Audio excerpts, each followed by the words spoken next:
जैसा कि पहले चले, अब आगे चलते हैं। PbCl2 फिर से एक दुर्बल विद्युत अपघट्य है जिसको वियोजित करके हम बना रहे हैं Pb डाई पॉजिटिव और 2Cl निगेटिव। अब यहाँ पे लिखा S और यहाँ पे लिख दिया 2S, क्योंकि कणों की संख्या 2 है। कणों की संख्या 2 है वो लिखेंगे, आयनों की संख्या, क्योंकि आयनों का गुणनफल है इसलिए घात में भी लेके जाएंगे। तो द्रव्यानुपाती क्रिया नियम लगाते हुए Ksp बराबर active mass of Pb di positive 2Cl का निगेटिव वर्ग में जाएगा बटे PbCl2। ये चूंकि ठोस है फिर से इकाई हो जाएगा इसका सांद्रण, तो आप Ksp में मान रख दोगे। इसका मान S था, इसका मान 2S स्क्वायर हो जाएगा। दोनों का मल्टीपल करोगे तो ये हो जाएगा S क्यूब और 2 दूनी 4, तो ये हो जाएगा 4S क्यूब। Ksp बराबर 4S क्यूब। ये आया विलेयता गुणनफल। अगर आपको विलेयता निकालना है तो आप लिखोगे S is equal to 3 root over of Ksp by 4। ऐसा ही सेम आपको घर में बनाना है एल्यूमिनियम सल्फेट में एक, और एक आप बनाने की कोशिश करेंगे AlCl3 में। ये तो आपका होमवर्क है जो आपको करना ही है, फिर इसके न्यूमेरिकल बनाने हैं अपने को। विलेयता गुणनफल पढ़ने की जरूरत क्यों पड़ी? क्योंकि बहुत सारी चीजों में विलेयता गुणनफल लगता है, यूज होता है। सबसे पहले अपन ये समझ लें कि यदि कोई पदार्थ घुलता है तो उसकी विलेयता अधिक होती है, अर्थात विलेयता गुणनफल अधिक होता है और आयनिक गुणनफल कम होता है। यदि दोनों बराबर हैं, किसी विलयन का विलेयता गुणनफल और आयनिक गुणनफल बराबर है तो वो एक सामान्य विलयन होगा।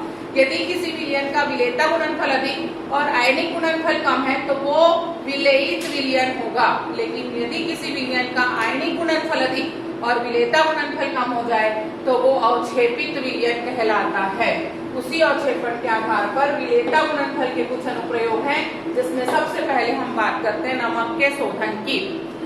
समुद्र से नमक प्राप्त करने के बाद हम उसमें उपस्थित सभी गैसीय अशुद्धियों को दूर कर देते हैं, और गैसीय अशुद्धियों को दूर करने के बाद हम HCl गैस प्रवाहित करते हैं। जैसे ही हम HCl गैस प्रवाहित करते हैं, सामान्य ताप पर NaCl के उस विलयन में क्लोराइड आयनों का सांद्रण बढ़ जाता है।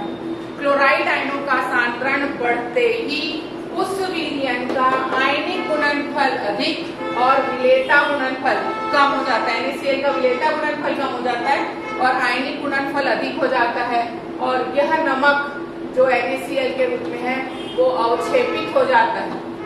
केवल 2 ही कारणों से कि इसका Kp जो है वो अधिक हो गया विलेयता गुणनफल, और आयनिक गुणनफल Ip जो है वो आपका अधिक हुआ और विलेयता गुणनफल जो था वो कम हो गया। दूसरा है साबुन के अवक्षेपण में।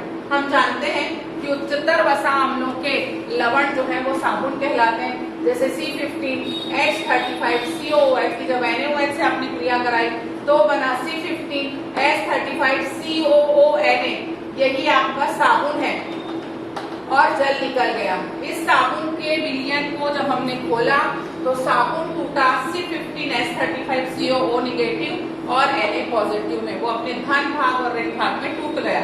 इसी साबुन के विलयन में जब हमने NaCl डाला तो विलयन में सोडियम आयनों का सांद्रण बढ़ गया, जिससे इस साबुन के विलयन का आयनिक गुणनफल अधिक हो गया और विलेयता गुणनफल कम हो गया।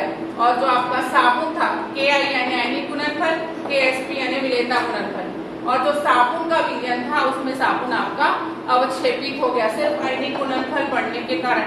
यही कारण है कि हार्ड वाटर में जब आप पानी को डालते हो तो साबुन फट के निकलता है, क्योंकि आयनों का गुणनफल कैल्शियम और मैग्नीशियम आयन मिल जाते हैं जिनकी संयोजकता सोडियम आयनों से अधिक होती है। तो आयनों की संख्या अधिक होने के कारण अवक्षेपण की मात्रा बढ़ जाती है। ये भी एक कारण है कि कठोर जल जो होते हैं, जो हम हाइड्रोजन वाले चैप्टर में पढ़े हैं, वो कठोर जल में जो साबुन है वो अवक्षेपित हो जाता है। अगली है सॉल्वे विधि। सॉल्वे विधि के द्वारा हम बनाते हैं सोडियम बाइकार्बोनेट।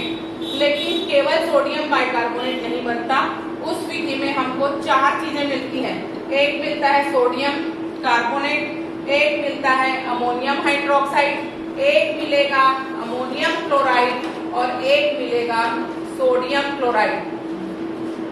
ये 4 चीजें हमको वहां पे मिलती है। Sodium bicarbonate, ammonium hydroxide, ammonium chloride और अमोनियम बाइकार्बोनेट NH4HCO3।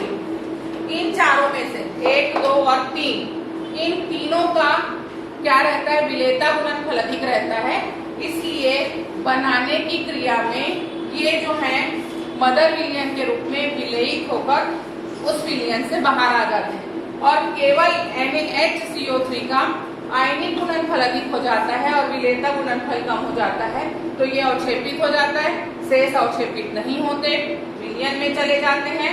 यही कारण है कि सॉल्वे विधि द्वारा केवल सोडियम बाइकार्बोनेट बनाया जाएगा, ये और ये दोनों नहीं बनाए जाएंगे। ठीक है, उसके बाद अगला जो हो रहा है वो है अभिकर्मक की मात्रा। आप चूंकि लैब गए नहीं है इस साल, तो मैं कुछ आपको बहुत अच्छे से एक्सप्लेन प्रैक्टिकली नहीं कर पा रही हूँ, लेकिन आपको बता रही हूँ। हम क्या करते हैं, जब हमको बेरियम का टेस्ट लगाना होता है या सल्फेट का परीक्षण करना होता है, तो हम क्या करते हैं, BaCl2 के विलयन में हम H2SO4 मिलाते हैं, तो BaSO4 का सफेद अवक्षेप प्राप्त होता है।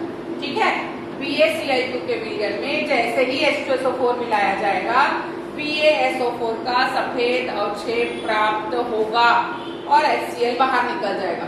यदि मैंने H2SO4 कम मात्रा में डाला होता तो सांद्रता कम होने के कारण आयनन की क्रिया कम होती और अवक्षेपण की मात्रा भी कम हो जाती। अगर मुझे अवक्षेपण की मात्रा बढ़ानी थी तो मुझे सल्फ्यूरिक एसिड की मात्रा बढ़ानी पड़ेगी, यानी मैं अधिक मात्रा में डालूंगी तब अवक्षेपण अधिक होगा, क्योंकि अधिक मात्रा ही उसके विलेयता गुणनफल को घटा के आयनिक गुणनफल को बढ़ाएगी और जब आयनिक गुणनफल बढ़ेगा तब अवक्षेपण अधिक होगा।